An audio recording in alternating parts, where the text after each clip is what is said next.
But after you sit in coach, like I sometimes if I can't afford it, because they'll be like, hey, you know, it's an extra $1,000. Then I'll be like, all right, I'll go to business. Yeah. Stacy will kill me. Right. No, because when I go to cities, I buy sneakers. Right. Like, right. You know, no, so you're a problem with spending sometimes. You like to treat yourself well. Oh, Bill Burr. You like a hat, a new hat every now and then. Bill Burr and Pete Davidson go, all we want Virzi is to get rich because see what he does. Yeah. I told my wife I want a horse. No, I want a horse. You will dress like these hype beasts out here. You'll have like a $2,000 hoodie. No, Tim, you're going to come to my house and see me sitting on a white horse. Yeah. I really want you to feed it by hand. It's the way Italians, when Italians succeed, this is what they do. Yeah, like an exotic animal. Yes, I get that. White things, and I want white. A Scherfel, some weird cat. Yeah, dude, it's funny you said that. I was actually asking Stacy if she wanted to get a lynx. No. I want white marble everywhere. Yeah. I want white marble everywhere. Fish tank. Giannis, little fish tank. Giannis redid his basement. Yeah. And when you sit on Giannis's couch downstairs to the left, you can see, and it's all white marble. And I stare at it like a fly to a light. I can't get my eyes off of it. Like when I see white marble and stone, that's another thing we love. Stone. Yeah, I love stone. White stone for me. It's amazing. Anything white. Like when you pulled up in your car and I saw like the bee on the white car. I couldn't believe it. Yes. It was a pleasure to just get in something white. Right. Yes, that's right. Yeah. So this will be clipped and it will be used on neo-Nazi websites. Yeah, by the way, we're saying white leather and white leather, stone. Marble. Stone, like I realize when I go everything white and then you're laughing. Somebody could literally that's just gonna be I'm talking about the materials, but I really love being, sitting in a situation like I had to fly business. I flew first when I went to Grand Rapids, but then on the way out here I was in business. And, I hit the guy's elbow a little bit, and I was like, I just can't do this anymore. Right. Stacy sees the card though. Yeah. We got into a thing, and I go, look, I'm not making a ton of money, but I said I'm making a little money. And she says, listen, you got to rein it in. And she goes, listen, Paul, so we got, got the LLC. Right. She goes, I got it. She actually said to me, she goes, can we have a talk tonight? Yeah. She goes, we really need to talk. And she goes, can I just be in charge of the money? And I go, look, just I'm making the money. Like, let's talk about it. And she goes, Paul, you please for me. She goes, this might be a big problem for us. She goes, she's like, because my wife saw like the foresight was this could be divorce. Right. So like this could be, because you're gonna go out and you're gonna buy 3 pairs of Jordans. Right. And you're gonna buy first class. Right. And it's great, but like we have children that need to get educated. Yeah. So you got to watch that and you got to be careful. So she looks at it. So like today, for example, I pulled I went to the mall. I got some press coming up. I got some TV coming up this week out here. So, you got to treat yourself. I bought a new pair of Jordans but then I walked past another sneaker store. I bought another pair. Really? But here's the thing. I got to send them home. I can't pack them. I don't have enough. So I'm buying sneakers and I'm got to ship them home. So you have 2 pairs of Jordans on this trip that you're shipping home? No, I have 5 pairs of sneakers on this trip. Listen to this. It's actually crazy. Like I'm here for 4 days. It's crazy. So I have them, and my, you're gonna really laugh, my luggage has a section for the actual sneaker boxes. I don't doubt it. Yeah, so I got the sneakers, but then I'm going through and I see Jordans, so I get them. Then I saw another pair, but Stacy was watching. Another pair would have been another 500 after I already spent like 6 on 2 pairs. So she'll just go, so what did you do? She knows. She'll question me. How was your day? How was press? So do you do cash so she doesn't know? Sometimes I'll throw a little cash or she'll go, what did you, how was the trip? Her way to start is, how was the trip? How was your flight? Right. How was your flight was like, what did you spend? Right. Another thing that changed my life was the Delta Sky Club. Changed my life. Yeah. You go to Delta Sky Club? I've never been there. Here's the thing. I got to be honest with you. You Americans, we had the British Airways lounge in London, and like, how was that? We went to the Qantas lounge in Australia. Here's the reality.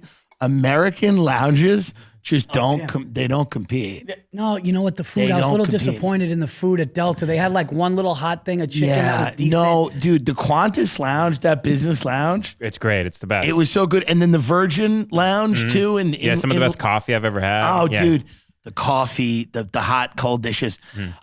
They make grilled cheeses for you. Like paninis and stuff. They make grilled cheeses. They call them a toasties soup. Yeah. Nice rainy day with the soup. I mean, you know, so I respect the Delta Sky Club. No, the Sky Club was something where we fly enough where it's worth it. Of course. 1,000 times worth it. Yeah. But I agree. I heard some of the Delta ones in the country are exceptional. Yeah. But the ones that I've been to a couple, and I could have, to be honest, it could have been a little better food-wise. Yes. It is nice to sit. Listen, it's nice to have unlimited drinks. What's great? I mean, that's the other thing about first class is you get a meal and the meal's good. Yeah. And the meal in the back, is atrocious. And that's the other thing. When you are in coach, you are sitting next to people who are diseased. I mean, openly, because it takes nothing to be in coach. And I've been in coach, and I've been that person who's diseased. I've gotten on coach, blowing my nose, on the way to Hilarities in Cleveland for a weekend, blowing my nose, my clothes are in a ratty backpack. Your immune system's worse. I'm making $1,200 for 17 shows in Cleveland. It's a nightmare. I bring food that I'm eating. I've been that person, and so I know who that person is, and I don't want to be anywhere near them. You don't want to. Do you ever look at the people on the line for food when you go to the Sky Lounge and just start laughing out loud? Yeah, you know what it is? I try to sometimes when they walk on the plane to go back to coach, I say a prayer. I go into silent prayer for them, and I go. That's why I ask. God bless. I hope Oh yeah, no, it's. But you know what feels bad? What feels bad is if you do first a lot. Yeah. But then, like I said, they were just like, Paul, it bumped 1,000. Do you still want to do it? And That's tough. I was like, with what I was spending, I said no. But then when you fly first a lot, but then you walk past it because you're not in it anymore. No. There's a feeling of I did it one time. He sits. Where do you sit every time? In coach. You sit every time in coach, and every time you pass me, right? That's right. I always pass you. And what do? I always give you the. You point. You literally point back with the stuff. Point back. What, you purposely you just want to? That's your wife, or that's just. Well, no, we're not spending. The business pays for his travel when he comes to New York and stuff. We're not paying. You guys don't sport him at first. Are you mentally ill? This is good. Turn around. Look at the bed. Turn around. Look at the show. Well, whose name's on the show right there? Is this a group show? Does that say Saturday Night Live with 65 people in it? Is this an ensemble cast? He has a very nice life. I mean, he has a very nice life. He does very well. Do you rarely pay for a dinner? That's true. You're very good to me. He's been to the greatest restaurants in the world. Yes. In the world. In London. Nobu in Malibu. He goes in New York. We take him to Don Angie treat eating that's what I notice about you. And that's what I respect. You treat eating and foods and restaurants and seafood. You do that the way I would say that, I would do either certain sneakers or. Yeah. I mean, listen, I love a good meal like that, but you need you need meal wise. You want the best, right? Well, because I used to do drugs, and I miss drugs, and I really like drugs. So it's an addictive. It's an addictive personality. It's an addictive thing to just say, I want this thing.